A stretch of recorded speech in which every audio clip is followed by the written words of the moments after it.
మనతో పాటు ప్రస్తుతం బీఆర్ఎస్ నాయకురాలైన తులమ్మ అక్క గారు ఉన్నారు. మరి అక్కతోనైతే మాట్లాడదాం. అక్క నమస్తే అక్క. నమస్తే. అక్క ఈ రోజు కేసీఆర్ గారు 73వ పుట్టినరోజు. మరి ఇంత జోష్ ఎక్కడ చూసిన పండుగ వాతావరణం కనిపిస్తుంది. మరి మీకు ఎలా అనిపిస్తుంది అక్క? నిజంగా చాలా సంతోషం వేస్తుంది.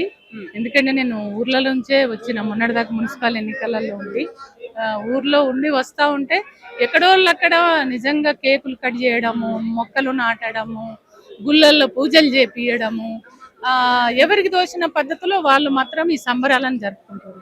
అంటే 60 ఏళ్ళ పీడన నుంచి విముక్తి కావడానికి కారణమైనటువంటి వ్యక్తి కేసీఆర్ గారు. కాబట్టి కేసీఆర్ గారు తెలంగాణ తెచ్చిన బిడ్డ, జాతిపీత, ఒక గాంధీ లాగా పోల్చుకొని ఖచ్చితంగా కేసీఆర్ గారి జన్మదినంలో మేము ప్రతి ఒక్కరం భాగస్వాములు కావాలనే పద్ధతిలో ఇవాళ చాలా గొప్పగా జరుపుకోవడం జరుగుతుంది.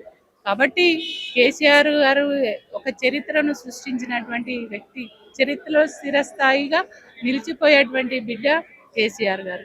కాబట్టి ఈ వేడుకలను చాలా బ్రహ్మాండంగా జరుపుకుంటున్నారు ప్రజలు. నాకు కూడా చాలా సంతోషం వేస్తుంది ఈ వేడుకలలో పాల్గొనడం. ముఖ్యంగా నేను అంటే కేసీఆర్ గారు తెలంగాణ రాష్ట్రం తేవడానికే పుట్టినరనే ఒక భావన నాకు కలిగింది. ఎందుకనంటే అప్పుడు ఉద్యమ సమయంలో కూడా కేసీఆర్ వెంటే నేను 2001 నుంచి పార్టీ పెట్టినప్పటి నుంచి తెలంగాణ రాష్ట్రం సాకారం అయ్యేంత వరకు కూడా సార్ వెంటనే ఎన్ని కష్టాలు, ఎన్ని బాధలు, ఎన్ని సమయక పాలకులు, ఎన్ని కుట్రలు కుతంత్రాలు చేసినా ఇవాళ కేసీఆర్ గారు ఏ డైరెక్షన్ ఇస్తే ఆ డైరెక్షన్లో పోయి ఆనాడు ఇవాళ ప్రభుత్వం పెట్టేటువంటి రాజ్యహింసను కావచ్చు, వాటన్నిటినీ కూడా అధిగమించి తెలంగాణ రాష్ట్రం తెచ్చుకోవడం కోసం పార్టీలకు అతీతంగా తెలంగాణలో ఉన్నటువంటి అన్ని వర్గాల ప్రజల్ని ఏకం చేసే దాంట్లో తెలంగాణ తేవడంలో కేసీఆర్ వెంట నేను ఉన్నాను అనేటువంటి ఒక సంతృప్తి మాత్రం నాకు ఉండిపోయింది. అట్లా నిజంగా చాలా గొప్ప వ్యక్తి కేసీఆర్ లాంటి వాళ్ళు నిండు నూరేళ్ళు ఉండాలి. రేపు అంటే ఇవాళ అడ్డదారులలో అధికారంలోకి వచ్చిన రేవంత్ రెడ్డి వాళ్ళ కేసీఆర్ గారిని కానీ, బీఆర్ఎస్ పార్టీ కేటీఆర్ గారిని, హరీష్ రావు గారిని ఏది పడితే అది మాట్లాడుతున్నాడు.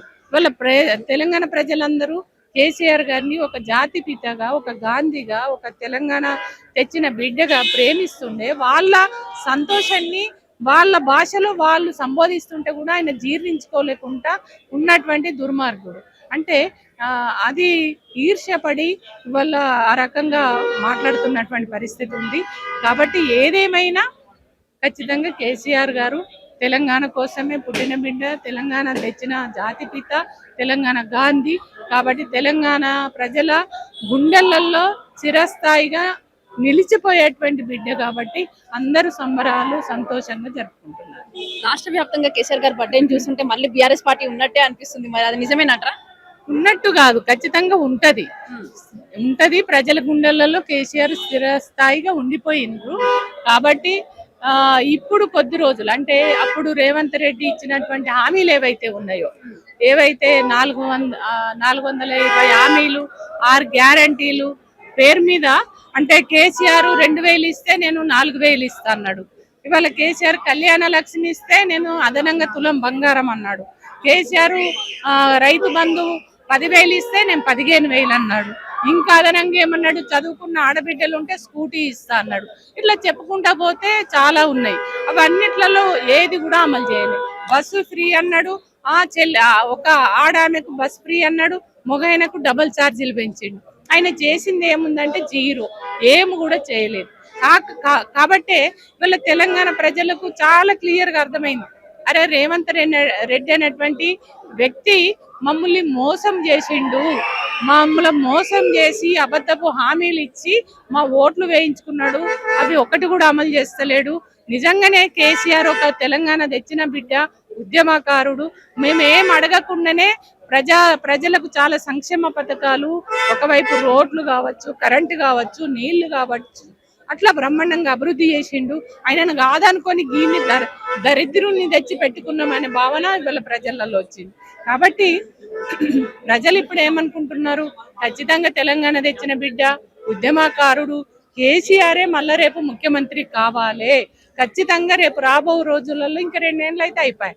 ఈ 2 ఏళ్ళు అయిపోతే ఖచ్చితంగా కేసీఆర్ గారిని మళ్ళా మేము గెలిపించుకుంటాం, కేసీఆర్ నే ముఖ్యమంత్రి చేసుకుంటాం అనేటువంటి భావనతో ఉన్నారు. ఖచ్చితంగా రేపు రాబో రోజులలో బీఆర్ఎస్ పార్టీ అధికారంలోకి వస్తుంది. బీఆర్ఎస్ పార్టీ కేసీఆర్ గారి నాయకత్వంలో ఒక బ్రహ్మాండమైనటువంటి నవ తెలంగాణ నిర్మాణం కోసం కేసీఆర్ గారు బాటలు వేస్తారనేది నాకు ఆ విశ్వాసం కలిగింది.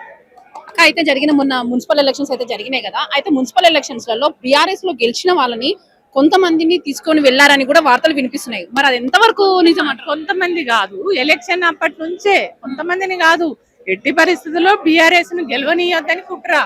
అంటే అధికార అహంకారం తోటి డబ్బులు అడ్డగోలుగా అంటే ఖర్చులు పెట్టి తాగిపిచ్చి ప్రలోభ పెట్టి ఓటర్స్ ని ఏదో ఒక రకంగా మధ్య పెట్టాలనేటువంటి కుట్రలు చేసిరు.